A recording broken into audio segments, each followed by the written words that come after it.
I have chosen a topic called Al-Mushtaquna ila al-Jannah, which means those who desire paradise, not those who desire this world. And I give you examples of the companions of the Prophet in a short while, and people who lived before us. Because Allah subhanahu wa ta'ala says in the Quran, أعوذ بالله من الشيطان الرجيم بسم الله الرحمن الرحيم والسابقون السابقون أولئك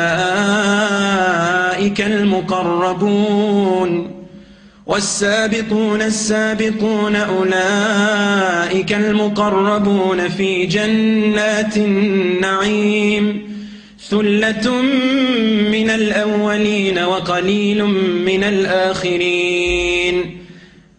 And those who have passed us, those who have passed us, Allah says, the ones who have beaten us,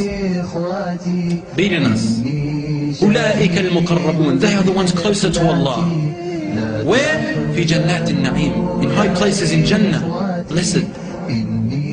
ثلة من الأولين, a large amount from the people before us. وقليل من الآخرين, and only a small amount of them still exist in the aftertime, meaning in our time. Who are the Sabiqun, brothers and sisters? From the time of Muhammad sallallahu alaihi wasallam, his companions and the ones after them. They are the Sabiqun. They have beaten us in two things. They are the Sabiqun, meaning they are before us. And they are the Sabiqun, meaning they have beaten us to paradise. And there is a small amount from this life, Allah says. There's only a minority that are still striving and working and desiring paradise and have left this world. Only a small amount, Allah says. As-Sabiqun, As-Sabiqun, Allah is praising the ones who race each other. Sibaq means race. Race, Allah says, is praising the people who race each other for the goodness, not racing each other for worldly things. No. As-Sabiqun, As-Sabiqun, Allah says, and those who can beat other people in what? In good deeds. To beat each other to paradise, to beat each other in high places in paradise. No, a normal Muslim does not want just the first place in paradise. A mu'min wants to beat everyone and go to the Firdaus al-A'la. This is what the Prophet ﷺ said. He said, تَمَنَّوا وَاسْأَلُوا الْفِرْدَوْسَ الْأَعْلَى. When you ask Allah for Jannah, ask Him for the highest place, which is called Al-Firdaus. Just like that man, that prophet, who Allah does not mention his name in the Quran, in Surah Yasin. وَجَاءَ رَجُلٌ مِّنْ أَقْصَى الْمَدِينَةِ يَسْعَى. And a man came from the far end of the Medina, يَسْعَى, meaning running towards them. قَالَ يَا قَوْمِ اتَّبِعُوا الْمُرْسَلِينَ. He said, "Oh my people, follow the messengers." قَالَ يَا قَوْمِ اتَّبِعُوا الْمُرْسَلِينَ اتَّبِعُوا مَنْ لَا يَسْأَلُكُمْ أَجْرًا وَهُمْ مُهْتَدُونَ. Follow the ones who do not ask you for any wealth. They're not asking you for any wealth or any ajar, any exchange. And they are the ones who are rightly guided. What did they do to him? They brought him, as in the hadith, and then they put a hole into the ground, and they dug him into the ground and then chopped his head off. In another hadith, they threw him down the well and they killed him. And then Allah resurrected him and put him straight into Jannah. And Allah says in the Quran, and then he replied by calling out, يَا لَيْتَ قَوْمِي يَعْلَمُونَ بِمَا غَفَرَ لِي رَبِّي وَجَعَلَنِي مِنَ الْمُكْرَمِينَ.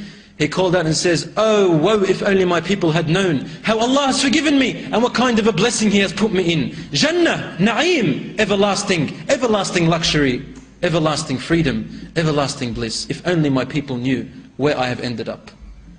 يَا حَسْرَةً عَلَى الْعِبَادِ مَا يَأْتِيهِمْ مِنْ رَسُولٍ إِلَّا كَانُوا بِهِ يَسْتَهْزِئُونَ. Oh, great sorrow and sadness to the people, servants of Allah. There isn't a messenger that comes to them warning them and promising them, except that they would mock him. And this is our state today. What about Imra'at Fir'aun, Pharaoh's wife? She also embraced Islam in secret. And when Pharaoh found out, he brought her, as in the Quran, وَامْرَأَةَ فِرْعَوْنَ, and the wife of Pharaoh. In the hadith it says, he brought her, and then he stripped her naked, and he hung her, to the ceiling from her breasts, and he began to torture her. He tortured her, and she began to cry. And Allah says in the Quran, وَمَرْيَمَ بْنَةَ عِمْرَانَ, وَمَرْيَمَ, he said, وَامْرَأَةَ فِرْعَوْنَ إِذْ قَالَتْ رَبِّ ابْنِ لِي عِندَكَ بَيْتًا فِي الْجَنَّةِ وَنَجِّنِي مِنْ فِرْعَوْنَ وَعَمَلِهِ وَنَجِّنِي مِنَ الْقَوْمِ الظَّالِمِينَ. She said, oh my Lord, while she was being tortured, oh Allah, build for me a palace in Jannah and save me from Pharaoh and save me from the people who are oppressors. The hadith says, while she was being tortured, Allah showed her a palace inside of Jannah, and she began to laugh, and Pharaoh began to torture her even more, saying, what is making her laugh? Torture her more, isn't she feeling this? And she died laughing. Little did he know that Allah was showing her place, her palace in Jannah, which made her forget the pain. It was too overwhelming, and she died, seeing her palace, and she died, going into Jannah. وَالسَّابِقُونَ السَّابِقُونَ. Those who beat us, my dear brothers and sisters. فقد الزول الجميل أطلب الله لك جنانا واطلبه ظل ظليل يا لا لا لا يا لا لا لا والوعد جنة وحور والوعد جنة وحور والوعد جنة وحور